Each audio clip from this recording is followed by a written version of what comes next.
नमस्कार, जय हिंद दोस्तों। स्वागत है आपका अपने YouTube channel important MCQ by Sandeep में। दोस्तों यूपी टेट 2021 का एग्ज़ाम में अब बिल्कुल भी देर नहीं है, इसीलिए हम यहाँ पर बाल विकास, हिंदी और पर्यावरण अध्ययन के जितने भी इम्पोर्टेंट टॉपिक्स हैं उन टॉपिक्स का निचोड़ आपके लिए लेकर आए हैं। और आज ये अंतिम दिन सुपर फास्ट रिवीजन हम करवाने वाले हैं इन तीनों विषयों का। तो इसमें जितने भी पॉइंट्स हमने लिए हुए हैं वो एक पीडीएफ के फॉर्मेट में, हम कह सकते हैं कि एक पैराग्राफ के फॉर्मेट में हमने यहाँ पर क्वेश्चन को सम्मिलित नहीं किया हुआ है, सीधे हमने आपको फैक्ट्स बताए हैं। और इस वीडियो को पूरा लास्ट तक देखिएगा, एक एक पॉइंट ध्यान से देख लीजिए और इसी में से आपके क्वेश्चन फंसने वाले हैं। आज के इस वीडियो को पूरा लास्ट तक देखिए। शुरू करते हैं आज का वीडियो को शुरू करने से पहले एक निवेदन है, अगर आपने अभी तक चैनल को सब्सक्राइब नहीं किया है तो चैनल को सब्सक्राइब करके घंटी का निशान जरूर दबा लीजिए, ताकि ऐसे ही वीडियो का नोटिफिकेशन आपको लगातार मिलता रहे। शुरू करते हैं आज का वीडियो। तो यहाँ पर सबसे पहले मनोविज्ञान को लेते हैं, यानी बाल विकास को लेते हैं। तो यहाँ पर जो पहला, यहाँ पर कुछ इंपॉर्टेंट परिभाषाएं दे रखी हैं, उनको देख लेते हैं यहाँ पर। तो सबसे पहले है शैशवावस्था सीखने की आदर्श काल है। ये किसका कथन है? ये वैलेंटाइन का कथन है। साथ ही साथ फ्रायड ने ये कहा है कि बालक को जो कुछ बनना होता है वो प्रारंभ के 4-5 वर्षों में ही बन जाता है। ये किसका कथन है? ये फ्रायड का कथन है। मुझे नवजात दे दो, मैं जो चाहूँ बना सकता हूँ, ये वाटसन ने कहा है। ठीक है, आगे देखो, बालक के जीवन निर्माण का जो काल है वो क्या है? वो बाल्यावस्था है। आगे देखो कौन सा पॉइंट है, बालक के 20वीं सदी के बालक की शताब्दी है। ये किसने कहा है? क्रो एंड क्रो ने। बाल्यावस्था जीवन का अनोखा काल है, किसने कहा है? कार्ल एवं ब्रूस ने। बाल्यावस्था सुनहरी अवस्था है, ये किसने कहा है? कार्ल एवं ब्रूस ने। यानी कार्ल एवं ब्रूस ने बाल्यावस्था के बारे में ज़्यादा कहा है।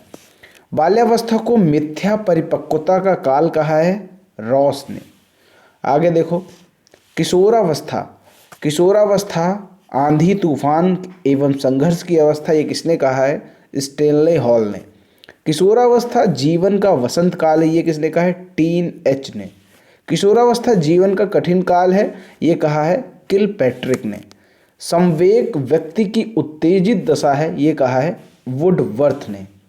आगे देखो, अगला पॉइंट है यहाँ पर, शिक्षा मनोविज्ञान शिक्षकों के निर्माण की आधारशिला है, ये किसने कहा है? स्किनर ने। तत्परता का नियम, अभ्यास का नियम, प्रभाव का नियम, सीखने के नियम के प्रतिपादक कौन है? थॉर्नडाइक। सीखने के स्थानांतरण के जनक कौन है? थॉर्नडाइक।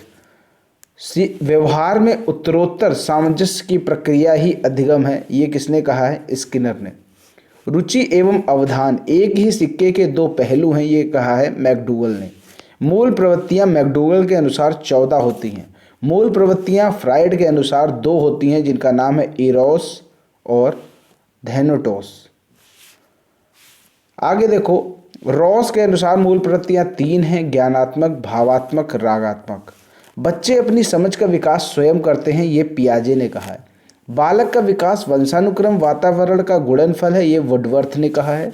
बालक का विकास वंशानुक्रम एवं वातावरण का योगफल है, ये कहा है B.N. झा ने। दोनों में डिफरेंस है, ये गुणनफल है और ये योगफल है। आगे देखते हैं, अगला जो पॉइंट है, विकास व्यक्ति में नवीन विशेषताएं और योग्यताएं प्रस्फुटित करता है, ये हरलॉक ने कहा है। हमारे स्वयं का विकास दूसरों के द्वारा होता है, ये वाइगोत्स्की ने कहा है। बाल विकास का अध्ययन क्षेत्र कहाँ से कहाँ होता है? गर्भावस्था से किशोरावस्था तक। बाल मनोविज्ञान का अध्ययन क्षेत्र कहाँ? जन्म से किशोरावस्था तक। विकास जो है वो गर्भावस्था से ही शुरू हो जाता है। यहाँ पर देखिए, डाल्टन, वर्णांधता, हीमोफीलिया, ये सब कैसे रोग हैं? अनुवांशिक रोग हैं।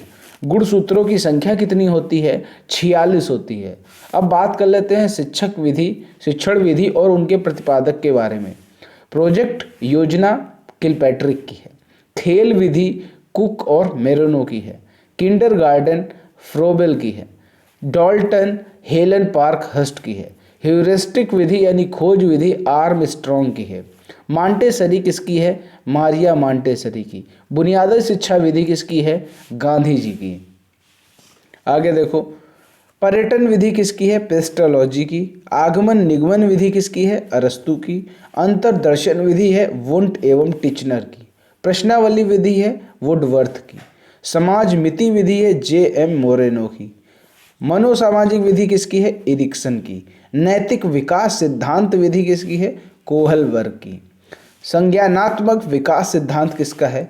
पियाजे का है। अगला है यहाँ पर सामाजिक अधिगम सिद्धांत किसका है? बंडूरा का। मनोविश्लेषण विधि किसकी है? फ्रायड की। लिबिडो की अवधारणा फ्रायड का है। प्रयास एवं त्रुटि सिद्धांत थॉर्नडाइक का है। SR सिद्धांत थॉर्नडाइक का है। RS सिद्धांत स्किनर का है। दोनों में डिफरेंस है, ये SR थ्योरी है और ये RS थ्योरी है।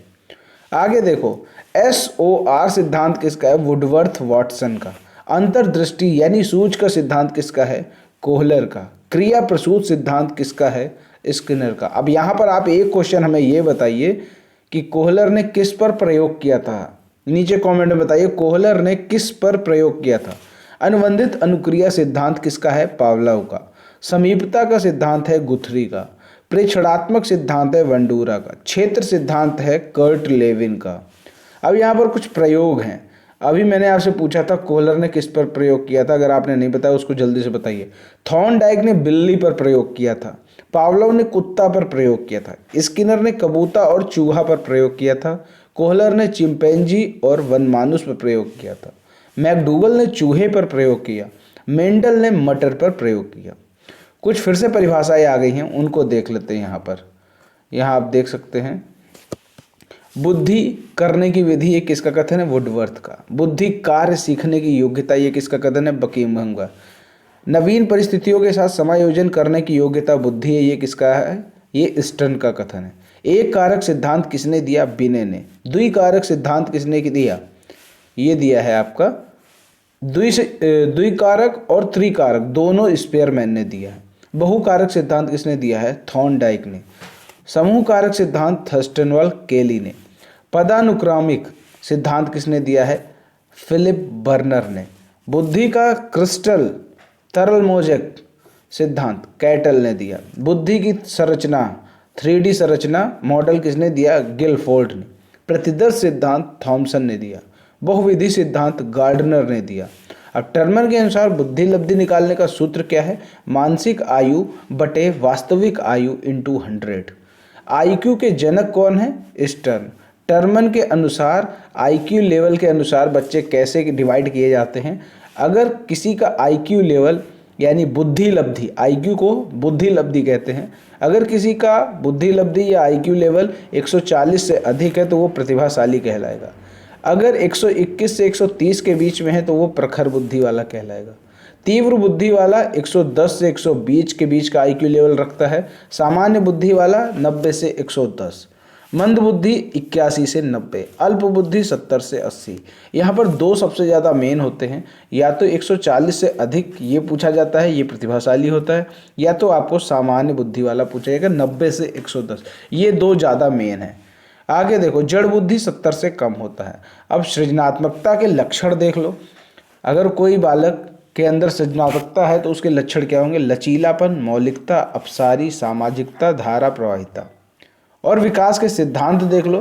पहला शिरोजपुंज और दूसरा निरंतरता, तीसरा एकीकरण, विकास क्रम का व्यक्तिगत भिन्नता, समान प्रतिमान का। ये 6 हैं जो विकास के सिद्धांत हैं। आगे देखते हैं, विकासात्मक कार्य के प्रत्यय के प्रतिपादक कौन है? हैविंगहर्स्ट। निरर्थक शब्दों का प्रयोग किसने किया? एबिंगहास। चरित्र आदतों का पुंज है, ये किसका कथन है? सैमुअल इस्माइल का। टर्मन के अनुसार अमूर्त चिंतन की योग्यता बुद्धि है। सूक्ष्म शिक्षण के जनक जो हैं वो हैं रॉबर्ट वुश। इकाई अपागम के जनक हैं मॉरिसन। अनुभववाद के जनक हैं लॉक, यानी जिन्हें हरलॉक भी कहा जाता है। अगला पॉइंट यहाँ पर है, प्रबलन सिद्धांत किसका है? हल का। वंशानुगम सिद्धांत किसका है? मेंडल का। भाषा विकास किसका है? चोम्स्की का।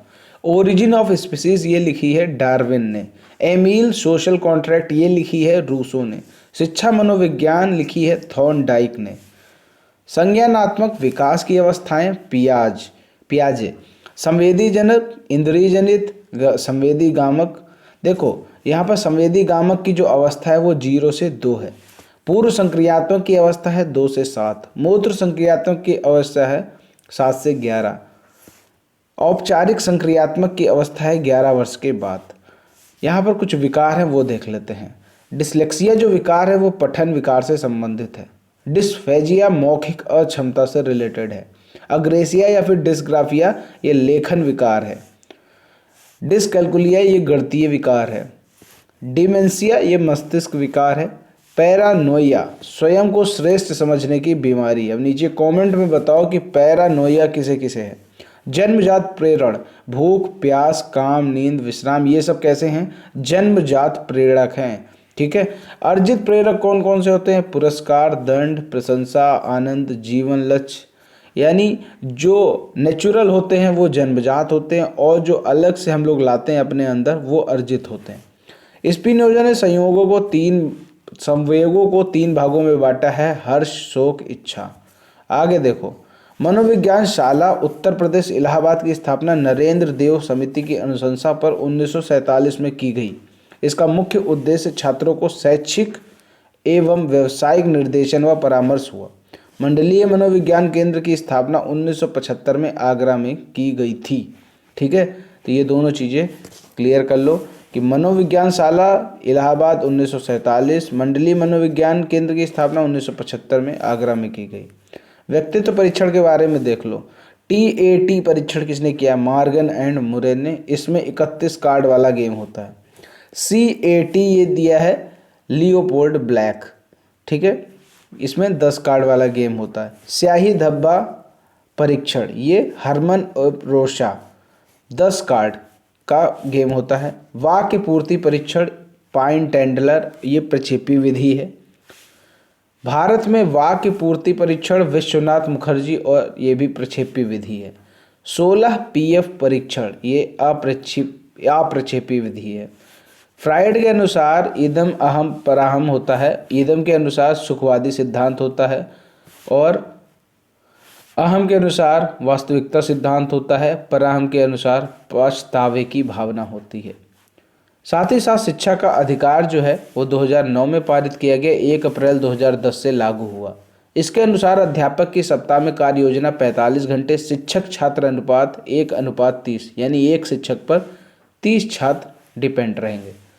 शिक्षा का मौलिक अधिकार अनुच्छेद 21 का के अंतर्गत है कि 6 से 14 वर्ष के बालकों के लिए निःशुल्क शिक्षा है।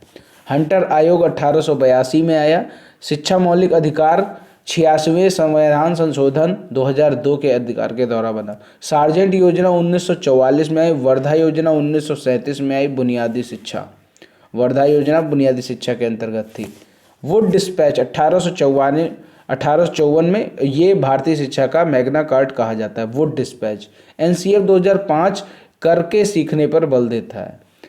हम करके सीखते हैं ये कहा है सिम्पसन ने। विशेष रूप से जरूरतमंद बच्चों की शिक्षा का प्रबंध होना चाहिए। नियमित विद्यालयों में दूसरे सामान्य बच्चों के साथ बच्चों का मूल्यांकन होना चाहिए। सतत एवं व्यापक मूल्यांकन के द्वारा ये कहा गया है।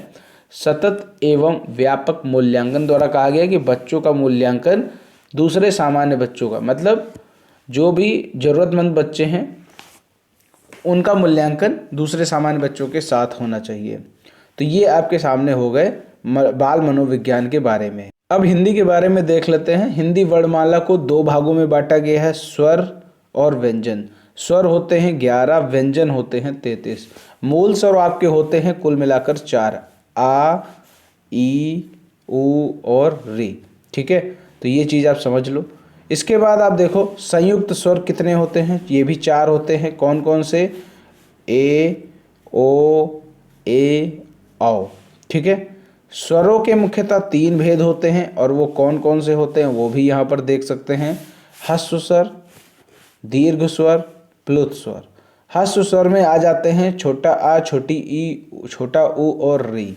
ठीक, दीर्घ स्वर में आते हैं आ, ई, उ, री और ए, ओ, ए, औ। प्लुत स्वर में आते हैं जैसे ओम उच्चारण करते हैं, यानी किसी भी शब्द को लंबा सा खींचना, तो वो प्लुत स्वर में आता है। व्यंजन के प्रकार देख लो। व्यंजन भी मुख्य रूप से 3 होते हैं, स्पर्श व्यंजन, अंतस्थ व्यंजन, ऊष्म व्यंजन। तो का से माँ तक जितने भी होते हैं वो सब स्पर्श व्यंजन कहलाते हैं और इनकी संख्या है 25। इसी तरह दूसरा है अंतस्थ व्यंजन, ये 4 होते हैं, या, रा, लावा। ठीक है, या, रा, ला, वा। ठीक। अर्ध स्वर कौन कौन से होते हैं? या और वा। लुंठित अंतस्थ व्यंजन रा और पार्श्विक अंतस्थ व्यंजन होता है ला। ठीक है। अब यहाँ पर देखो ऊष्म व्यंजन, संयुक्त व्यंजन। ऊष्म व्यंजन कौन से हैं? शा और ये सा, हा। और देखो संयुक्त कौन कौन से होते हैं? छ, त्र, क्या और श्रा। ठीक है। आगे देखते हैं द्विगत और उत्क्षिप्त व्यंजन ढ़ा और ढा। आगत कौन कौन से होते हैं? जा और फा। वर्णों के भेद देख लेते हैं उच्चारण स्थान के आधार पर। ये होते हैं 8 भेद। यहाँ पर देखते हैं आगे जो मेन पॉइंट है उनको देख लेते हैं। यहाँ पर शब्दों के जो काइंड्स हैं, भेद हैं। अघोष, प्रत्येक वर्ग का पहला दूसरा वर्ण और श और सा, ये क्या होते हैं? ये अघोष होते हैं। सघोष के बारे में देख लो, प्रत्येक वर्ग का तीसरा, चौथा, पांचवा वर्ण और सभी स्वर, अंतस्थ व्यंजन और हा, ये होते हैं सघोष। प्राणत्व के आधार पर 2 होते हैं भेद इसके। कौन कौन से? अल्प प्राण और महाप्राण। अल्प प्राण होता है प्रत्येक वर्ग का पहला, तीसरा, पांचवा वर्ण, सभी स्वर और अंतस्थ वर्ण। और जो महाप्राण होते हैं प्रत्येक वर्ग का दूसरा, चौथा और ऊष्म वर्ण। अब शब्द भेद देख लो। यहाँ पर बनावट रचना के आधार पर 3 होते हैं शब्द भेद, रूढ़, यौगिक और योग रूढ़। ठीक है। और उत्पत्ति, इतिहास, व्युत्पत्ति के आधार पर 4 होते हैं, तत्सम, तद्भव, देशज और विदेशी। अर्थ के आधार पर 4 प्रकार होते हैं, एकार्थी, अनेकार्थी, पर्यायवाची और विपरीतार्थी। परिवर्तन के आधार पर होते हैं 2 भेद, विकारी और अविकारी। विकारी के अंतर्गत संज्ञा, सर्वनाम, विशेषण और क्रिया आते हैं। अविकारी के अंतर्गत क्रिया, विशेषण, संबंध बोधक, समुच्चय बोधक, विस्मयादि बोधक आते हैं। हिंदी में 2 वचन, 2 लिंग, 3 काल, 3 पुरुष और 8 कारक और 7 विभक्तियां होती हैं, जिनके बारे में आप हिंदी के वीडियोस में डिटेल में पढ़ सकते हैं। उपसर्ग की बात करें, संस्कृत में 22 उपसर्ग होते हैं, हिंदी में 10 होते हैं और उर्दू में 12 उपसर्ग होते हैं। प्रत्यय के 2 भेद होते हैं, कृत और तद्धित। कृत यानी जिन्हें कृदंत कहते हैं वो क्रिया के अंत में जुड़ते हैं। तद्धित वो संज्ञा और सर्वनाम के अंत में जुड़ते हैं। तत्सम और तद्भव शब्दों की पहचान कैसे करते हैं? अर्ध रा का प्रयोग प्रायः तत्सम शब्दों में होता है। अनुनासिक चिन्ह चंद्र बिंदु का प्रयोग तद्भव शब्दों में होता है। शा का प्रयोग प्रायः तत्सम शब्दों में होता है। छत्र, ज्ञा, श्रा का प्रयोग प्रायः तत्सम शब्दों में होता है। विसर्ग और हलंत का प्रयोग प्रायः तत्सम शब्दों में होता है। द्वुत वर्णों का प्रयोग प्रायः तत्सम शब्दों में होता है। तत्सम शब्दों का ज्ञा एवं या तद्भव में जा हो जाता है। तत्सम का री तद्भव में रा हो जाता है। विलोम शब्द देख लेते हैं, कुछ इंपॉर्टेंट दे रखे हैं। जैसे अति का क्या होता है? न्यून। निरामिष का होता है सामिष या फिर आमिष। अनुरक्त का होता है विरक्त। विधवा का होता है सधवा। खंडन का होता है मंडन। उन्मूलन का होता है निमीलन। अभिज्ञ का होता है अनभिज्ञ। और देख लो यहाँ पर दे रखे हैं, छली का निश्छल, संश्लेषण का विश्लेषण, परमार्थ का स्वार्थ, मुक्त का ग्रस्त, व्यष्टि का समष्टि, सहयोगी का प्रतियोगी, इति का अथ। और यहाँ पर दे रखे हैं, नैसर्गिक का हो सकता है कृत्रिम, अतरंग का बहिरंग, मुख्य का गौड़, उन्मुख का विमुख, अनंत का शांत, अनिवार्य का वैकल्पिक या ऐच्छिक, मूक का वाचाल। ठीक है। आगे देखते हैं, जागृति का सुषुप्ति, स्थावर का जंगम, प्रत्यक्ष का परोक्ष, उत्कृष्ट का निकृष्ट, उत्थान का पतन, सरल का जटिल, स्थूल का सूक्ष्म, पुरस्कार का तिरस्कार, सुलभ का दुर्लभ, उन्मूलन का रोपड़, ऋजु का वक्र, भोगी का योगी, भौतिक का आध्यात्मिक, उत्तम का अधम, प्रज्ञ विज्ञ का अज्ञ। आगे देखो, आविर्भाव का तिरोभाव, प्राचीन का अर्वाचीन, विशेषज्ञ का सर्वज्ञ। आगे देखो और क्या क्या इंपॉर्टेंट यहाँ पर है। रचनाकार देख लेते हैं, यहाँ पर मोस्ट इंपॉर्टेंट है पृथ्वीराज रासो। ये इसके रचनाकार कौन है? चंद बरदाई। पद्मावत के कौन है? मलिक मोहम्मद जायसी। रामचरितमानस में 7 कांड हैं और इसके रचनाकार कौन है? तुलसीदास। और 7 कांड आपके सामने दे रखे हैं, इनको चाहे कहीं नोट कर लो। बाल कांड, अयोध्या कांड, अरण्य कांड, किष्किंधा कांड, सुंदर कांड, लंका कांड और लास्ट में उत्तर कांड। और यही इसका क्रम है। कई बार इसका क्वेश्चन आ चुका है कि इसके क्रम बताने होते हैं, तो इनका क्रम जरूर याद कर लो। रामचंद्रिका लिखी है केशव दास ने। प्रिय प्रवास लिखा है हरिऔध ने। साकेत लिखा है मैथिली सरल गुप्त ने। कामायनी लिखा है जयशंकर प्रसाद ने। लोकायतन लिखा है सुमित्रानंद पंत ने। अन्य रचनाएं देख लो। परमाल रासो लिखी है जगनिक ने। बीसल देव रासो लिखा है नरिपत नाहल ने। खुमार रासो लिखा है दलपत विजय ने। हमीर रासो लिखा है सारंगधर ने। विजयपाल रासो लिखा है नल सिंह ने। तुलसीदास द्वारा रचित कवितावली विनय पत्रिका की भाषा ब्रज है। ये क्वेश्चन आ चुका है कई बार। बिहारी रीत सिद्ध काव्यधारा के कवि हैं। घनानंद बोधा आलम तथा ठाकुर रीति मुक्त काव्यधारा के कवि हैं। खड़ी बोली गद्य की प्रमुख रचनाएं छंद जन वर्णन की महिमा, भाषावयोग वशिष्ठ, राम प्रसाद निरंजनी, प्रेम सागर लल्लू लाल, सुख सागर लिखा है सदा सुख लाल ने। नासिकेतोपाख्यान सदल मिश्र, रानी केतकी की कहानी लिखा है इंसा उल्लाह खान ने। अब यहाँ पर उपन्यास देख लो। परीक्षा गुरु किसने लिखा है? लाला श्रीनिवास दास। 100 अजान एक सुजान किसने लिखी? बालकृष्ण भट्ट ने। ठेठ हिंदी का ठाठ, अध लिखा फूल, ये है हरिऔध की रचना। कंकाल तितली इरावती जयशंकर प्रसाद की। कभी कभी क्वेश्चन ये आता है जयशंकर प्रसाद की अपूर्ण रचना कौन सी है? वो है तितली इरावती। परख और त्यागपत्र ये जैनेन्द्र ने लिखा है। झूठ सच यशपाल ने लिखी है। बाण भट्ट की आत्मकथा और अनामदास का पोथा ये किसने लिखा है? हजारी प्रसाद द्विवेदी ने। गुनाहों का देवता, सूरज का 7वां घोड़ा ये धर्मवीर भारती ने लिखा है। रंगभूमि, कर्मभूमि, निर्मला, गबन, गोदान, मंगलसूत्र प्रेमचंद ने लिखा है। ये भी क्वेश्चन आता है प्रेमचंद का अपूर्ण कौन सा है? वो है मंगलसूत्र। मंगलसूत्र अधूरा रह गया था। प्रमुख कहानियां यहाँ पर देख लो। इंदुमती किशोरीलाल गोस्वामी ने लिखा। 11 वर्ष का समय रामचंद्र शुक्ल ने। उसने कहा था चंद्रधर शर्मा गुलेरी। ईदगाह मंत्र, बलिदान, पूस की रात, नमक का दरोगा ये लिखा है प्रेमचंद्र ने। आकाशदीप पुरस्कार जयशंकर प्रसाद ने लिखा। हार की जीत सुदर्शन ने लिखा। अब यहाँ पर आत्मकथाएं बहुत अच्छे से कहीं चाहे नोट कर लो, बहुत इंपॉर्टेंट है। अर्ध कथानक ये पहली आत्मकथा थी, ये बनारसी दास जैन ने लिखी। क्या भूलूं क्या याद करूं ये हरिवंश राय बच्चन ने लिखी। कस्तूरी कुंडल बसे गुड़िया भीतर गुड़िया ये मैत्रेयी पुष्पा की आत्मकथा है। लगता नहीं है दिल मेरा ये कृष्णा अग्निहोत्री की आत्मकथा है। जूठन ओम प्रकाश वाल्मीकि की आत्मकथा है। मुरदहिया मणिकर्णिका ये तुलसी राम की आत्मकथा है। मुड़ मुड़ कर देखता हूँ ये राजेंद्र यादव की आत्मकथा है। पत्र पत्रिकाओं की बात करें तो यहाँ पर आप देख सकते हैं लिखा हुआ है जो पहला पत्र था हिंदी का उदंत मार्तंड, तो ये जो है ये कलकत्ता से प्रकाशित हुआ और इसके संपादक थे जुगल। आगे देखो किशोर बनारस अखबार ये बनारस से प्रकाशित हुआ और शिव प्रसाद इसके संपादक थे। ठीक है। सितारे हिंद, कवि वचन सुधा, हरिश्चंद्र मैगजीन ये कहाँ की है? ये काशी से। भारतेंदु हरिश्चंद्र इसके संपादक रहे हैं।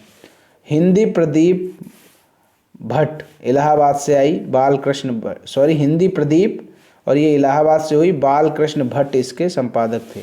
आनंद कादम्बिनी ये मिर्जापुर से प्रकाशित हुई। बद्री नारायण चौधरी इसके संपादक थे। ब्राह्मण ये कानपुर से प्रकाशित हुई। प्रताप नारायण इसके संपादक थे।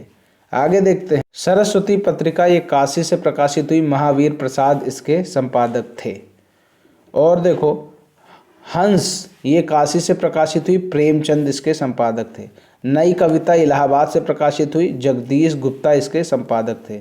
कथादेश दिल्ली से प्रकाशित हुई। हरिनारायण इसके संपादक थे। तद्भव पत्रिका लखनऊ से प्रकाशित हुई। अखिलेश इसके संपादक थे। आलोचना दिल्ली से प्रकाशित हुई और नामवर सिंह इसके संपादक थे। तो ये हिंदी के बारे में हो गई। अब बात करते हैं पर्यावरण की। पर्यावरण को भी ध्यान से देखना। सबसे पहला पॉइंट है भोपाल गैस कांड में कौन सी गैस रिसी थी? Methyl isocyanide. भोपाल गैस कांड कब हुआ था? 3 दिसंबर 1984 में। भारत में सर्वाधिक वन कहाँ हैं? मध्य प्रदेश में है। और अगर प्रतिशत की बात करें तो मिजोरम में सबसे ज़्यादा है। कुल वनावरण की बात करें तो 31.54% है। BOD से हम लोग क्या मापते हैं? जल प्रदूषण मापते हैं। ठीक है।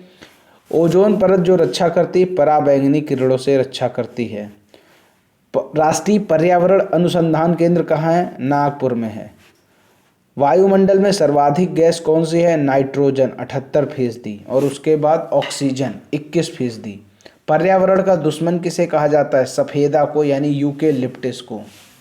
आगे देखो, अगला क्वेश्चन यहाँ पर है, आकाश नीला क्यों दिखाई देता है? प्रकीर्णन के कारण। ग्रीन हाउस के कारण पृथ्वी का ताप बढ़ता है। कितने प्रतिशत भूभागों और वन अनिवार्य है? 33% पर। पर्यावरण विभाग की स्थापना 1980 में की गई। टाइगर राज्य मध्य प्रदेश को कहते हैं। वन महोत्सव KM मुंशी ने 1952 में शुरू किया। राष्ट्रीय वन नीति का शुभारंभ 1952 में हुआ। फॉरेस्ट रिसर्च इंस्टीट्यूट देहरादून में है। आगे देखते हैं, अगला पॉइंट है भारतीय वन सर्वेक्षण का मुख्यालय देहरादून 1981 में स्टेबलाइज किया गया। चिपको आंदोलन सुंदरलाल बहुगुणा ने 1973 में चमोली में चलाया। वन संरक्षण के लिए ये आंदोलन चलाया गया। भारत में सर्वाधिक वन पाए जाते हैं, वो कैसे होते हैं? उष्णार्ध पतझड़ वन। चंदन की लकड़ी के सर्वाधिक वन कहाँ पर है? कर्नाटक में है। अगला देखो, साइलेंट वैली और फूलों की घाटी ये कहाँ कहाँ है? साइलेंट वैली जो है वो केरल में है। फूलों की घाटी जो है वो उत्तराखंड में है। शहतूत रेशम उत्पादित करता है कर्नाटक। रेशम झारखंड। इरीमूंगा असम। सबसे कम वन पाए जाते हैं हरियाणा में। दलदली एवं ज्वार भाटा क्षेत्रों में पाए जाने वाले वन कौन से हैं? Mangrove one. और ये सर्वाधिक कहाँ पाए जाते हैं? पश्चिम बंगाल में। आगे देखते हैं, अगला पॉइंट क्या है? जैव विविधता के ताप स्थल पूर्वी हिमालय और पश्चिमी घाट। ओजोन परत क्षय होने का पता चला 1985 में अंटार्कटिका जोजर फोरमैन द्वारा। एपिको आंदोलन की शुरुआत 1983 में की गई P हेगड़े द्वारा कर्नाटक में। क्योटो प्रोटोकॉल 1997 में ग्रीन हाउस उत्सर्जन में कमी हेतु आए। ये 2005 से प्रभावी हुआ। आगे देखते हैं, मॉन्ट्रियल प्रोटोकॉल 1987 में ओजोन संरक्षण हेतु। कोपेनहेगन सम्मेलन 2009 में कार्बन उत्सर्जन की कमी हेतु किया गया। पृथ्वी शिखर सम्मेलन 1992 में रियो डी जेनेरियो ब्राज़ील पर्यावरण एवं सतत विकास एजेंडा 21 दिया गया। अब यहाँ पर कुछ दिवस की बात कर लेते हैं। पर्यावरण दिवस जो है वो आपका 5 जून को मनाया जाता है। जैव विविधता दिवस मनाया जाता है 22 मई को। ओजोन दिवस मनाया जाता है 16 सितंबर को। शौचालय दिवस मनाया जाता है 19 नवंबर को। पृथ्वी दिवस मनाया जाता है 22 अप्रैल को। जल दिवस मनाया जाता है 22 मार्च को। गौरैया दिवस मनाया जाता है 20 मार्च को। तो ये आप देख सकते हैं यहाँ पर। आगे देखते हैं, यहाँ पर वानिकी दिवस आप देख सकते हैं 21 मार्च को मनाया जाता है। एड्स दिवस 1 दिसंबर को मनाया जाता है। नमभूमि दिवस 2 फरवरी को मनाया जाता है। जनसंख्या दिवस 11 जुलाई को मनाया जाता है। विश्व प्रकृति वन्य जीव दिवस 3 अक्टूबर को मनाया जाता है।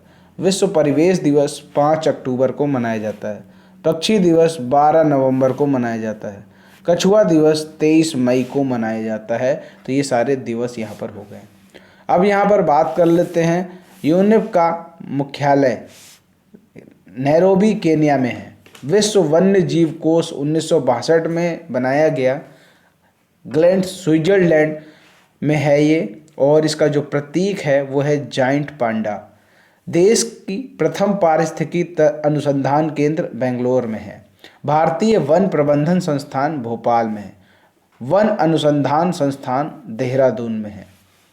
आगे देखो, ध्वनि प्रदूषण को हम लोग डेसीबल में मापते हैं। अब कुछ परियोजनाओं के बारे में देख लेते हैं, ये कब आई। ये जो परियोजना बाघ परियोजना 1973 में आई, ठीक। हाथी परियोजना 1992 में, मगरमच्छ परियोजना 1975 में, हंगुल कस्तूरी मृग परियोजना 1970 में, गिद्ध परियोजना 2006 में, पर्यावरण संरक्षण अधिनियम 1986 में, वन संरक्षण अधिनियम 1980 में, साथ ही साथ जैव विविधता अधिनियम 2002 में, गंगा हरितिमा उत्तर प्रदेश 2018 में, गंगा कार्य योजना 1985 में, नमामि गंगे 2014 में, यमुना कार्य योजना 1993 में। भविष्य का ईंधन कहते हैं हाइड्रोजन को। पर्यावरण का रक्षा कवच है ओजोन परत। सर्वाधिक क्षयकारी गैसें कौन सी हैं? क्लोरोफ्लोरोकार्बन। और हाइग्रोमीटर में किसका मापन किया जाता है? वायुमंडल की आर्द्रता का। नर्मदा बचाओ आंदोलन की प्रणेता कौन है? मेधा पाटेकर। ग्रीन मफलर ध्वनि प्रदूषण को कम करता है। सड़क के किनारे लगे पेड़ पौधों की पट्टी कहलाती है ग्रीन मफलर। सीएनजी का पूरा नाम है कंप्रेस्ड नेचुरल गैस और इसका जो मुख्य घटक है वो है मीथेन। एलपीजी का जो मुख्य पूर्ण नाम है वो है लिक्विफाइड पेट्रोलियम गैस और इसका मुख्य घटक है ब्यूटेन। अब बात कर लेते हैं विटामिन की। विटामिन में आप देख सकते हैं यहाँ पर विटामिन ए का जो रासायनिक नाम है वो है रेटिनॉल और इससे होने वाला मतलब विटामिन ए की कमी से होने वाला रोग है रतौंधी। अब विटामिन ए का जो मुख्य स्रोत है वो है पका आम और पपीता। विटामिन बी की अगर बात करें तो विटामिन बी का रासायनिक नाम है थायमीन और इसकी कमी से होने वाला रोग है बेरी और ये सबसे ज़्यादा किस में पाया जाता है? काजू में। आगे देखते हैं विटामिन सी का जो रासायनिक नाम है वो है एस्कॉर्बिक अम्ल और इसकी कमी से होने वाला रोग है स्कर्वी। साथ ही साथ यहाँ पर इसका जो रिच सोर्स है कह सकते हैं विटामिन सी सबसे ज़्यादा किससे प्राप्त होता है? आंवला से और खट्टे पदार्थों से। विटामिन डी का जो रासायनिक नाम है वो कैल्सीफेरॉल है और इसकी कमी से होने वाला जो रोग है वो है रिकेट्स, सूखा रोग। ये सूर्य की रोशनी से बहुत ज़्यादा मिल जाता है। विटामिन ई की बात करें तो इसका रासायनिक नाम है टोकोफेरॉल और इसकी कमी से होने वाला रोग है नपुंसकता।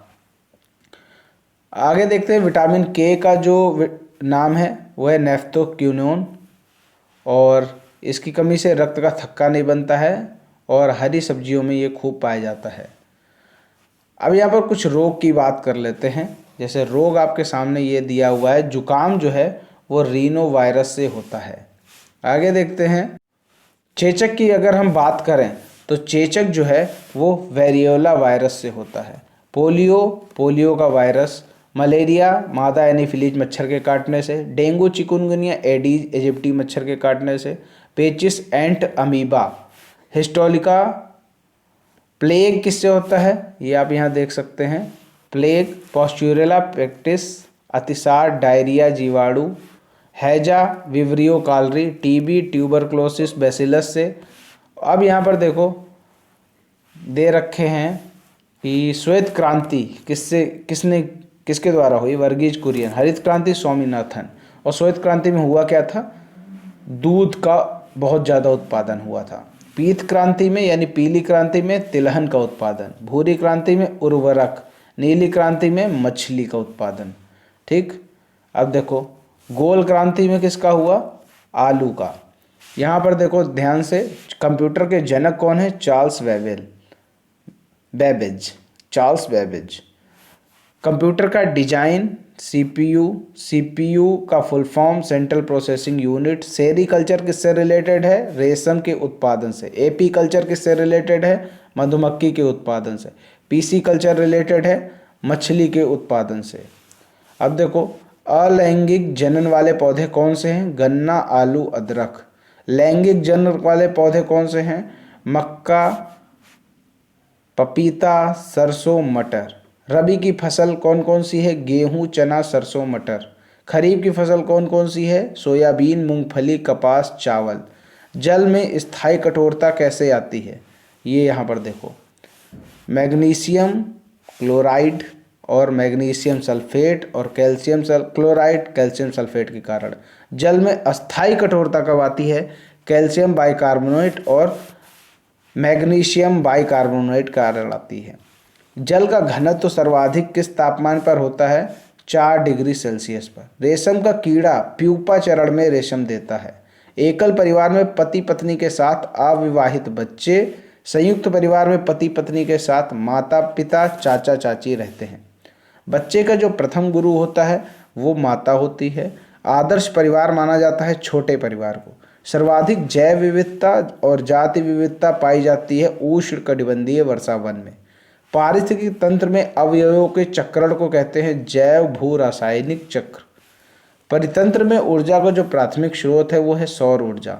उत्तर प्रदेश का राजकीय वृक्ष क्या है? अशोक। इकोसिस्टम क्या है? जीव समुदाय और उसके वातावरण का संतुलित तंत्र। भूकंप की तीव्रता नापने का यंत्र है सीस्मोग्राफ। सूर्य के निकटतम ग्रह कौन सा है? बुध। गिर राष्ट्रीय पार्क कहाँ है? गुजरात। आगे देखते हैं इंसुलिन की प्रकृति कैसी होती है? रासायनिक प्रकृति, प्रोटीन। पौधों में अर्धसूत्री विभाजन होता है पराग कोश में। मानव रुधिर वर्ग यानी ब्लड ग्रुप की खोज की है कार्ल लैंड स्टीनर ने। प्याज आलू अदरक क्या है? ये तना है। नेक्स्ट पॉइंट यहाँ पर है, राज्यसभा की अध्यक्षता कौन करता है? उपराष्ट्रपति करता है। किस मिट्टी का विस्तार भारत के सर्वाधिक क्षेत्रफल पर है? जलोढ़ मिट्टी का। राष्ट्रपति द्वारा राज्यसभा में 12 सदस्य मनोनीत किए जाते हैं। एटीएम का पूरा नाम ऑटोमेटेड टेलर मशीन है। कंप्यूटर से भेजे जाने वाले संदेश ईमेल कहलाते हैं। डेंगू रोग का वाहक एडीज मच्छर है। कश्मीरी चोंगा फिगरन को कहते हैं, फिरन। वन्य जीव सप्ताह 1 अक्टूबर से 7 अक्टूबर के बीच में मनाया जाता है। ओजोन परत पर मौसम संबंधी घटनाएं होती हैं जिसे स्ट्रेटोस्फेयर कहते हैं। क्षोभ मंडल, रेडियो तरंग, आयन मंडल। सबसे ठंडी परत होती है मध्य मंडल। राष्ट्रीय पशु है बाघ।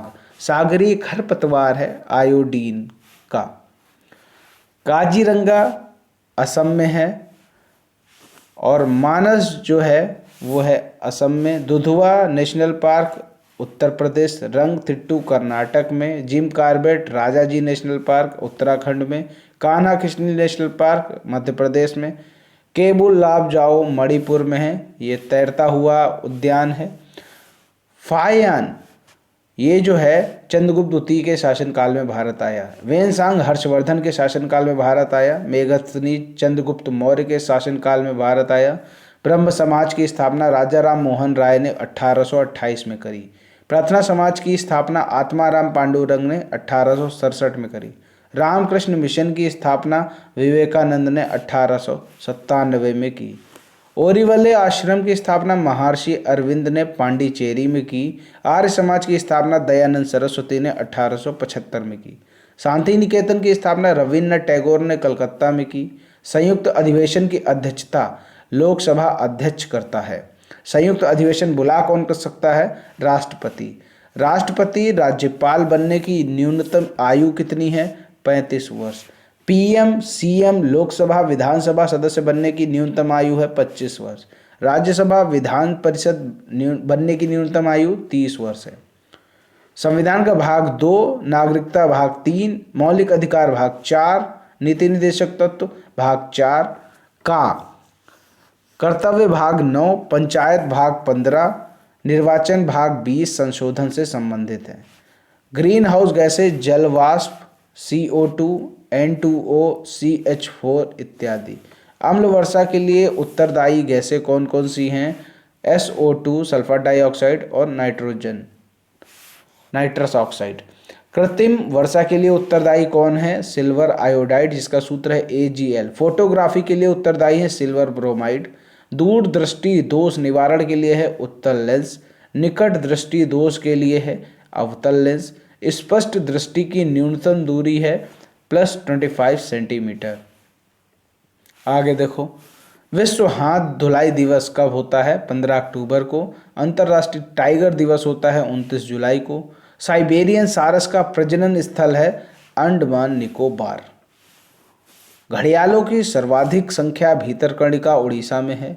जैव विविधता संरक्षण वाला संगठन IUCN है। रेड डाटा जो प्रकाशित करता है वो IUCN। इकोसिस्टम शब्द के प्रथम प्रयोक्ता AG टांसले 1935 में। इकोलॉजी शब्द के प्रथम प्रयोक्ता अर्नेस्ट हैकल 1869 में। जैव विविधता शब्द के प्रथम प्रयोक्ता E.O. जिल्सन। हॉट स्पॉट के प्रथम प्रयोक्ता कौन है? नॉर्मन मेयर्स 1988 में। आगे देखते हैं अगला पॉइंट क्या है। अगला पॉइंट यहाँ पर है, भारत का सबसे बड़ा बाघ रिजर्व कहाँ है? नागार्जुन सागर में, श्रीशैलम आंध्र में। रेड डाटा बुक विलुप्त प्राय जीवों के बारे में बताता है, दुर्लभ जीवों पादपों से संबंधित है। सरिस्का राष्ट्रीय उद्यान कहाँ स्थित है? राजस्थान में। चंद्रप्रभा वन्य जीव अभ्यारण्य चंदौली उत्तर प्रदेश में है। तो इस तरह यूपी टेट के लिए जो इम्पोर्टेंट थे, बाल विकास, मनोविज्ञान, हिंदी और आपका पर्यावरण अध्ययन, सब कुछ तो यहाँ कवर नहीं हुआ है, लेकिन ये कह सकते हैं काफ़ी कुछ यहाँ पर कवर करने की कोशिश की गई है। तो आप इसको क्या कर सकते हैं, इस वीडियो को ऐसे चला के रख सकते हैं और सुनते रहिए। साथ ही साथ आप अपना कोई और भी काम कर सकते हैं। इस वीडियो को चला कर रख दिए, ये मेरी आवाज़ में आपके कान तक जाता रहेगा और आपके दिमाग में अच्छे से बैठ जाएगा। तो अगर इससे रिलेटेड कोई क्वेश्चन आता है तो आपसे गलत नहीं होगा। उम्मीद करता हूँ ये वीडियो आपको पसंद आया होगा। वीडियो पसंद आया है तो वीडियो को लाइक करें, शेयर करें। चैनल को सब्सक्राइब नहीं किया है तो चैनल को सब्सक्राइब करके घंटे का निशान जरूर दबा लें। मिलते हैं दोस्तों अगले वीडियो में, तब तक के लिए जय हिंद, जय भारत।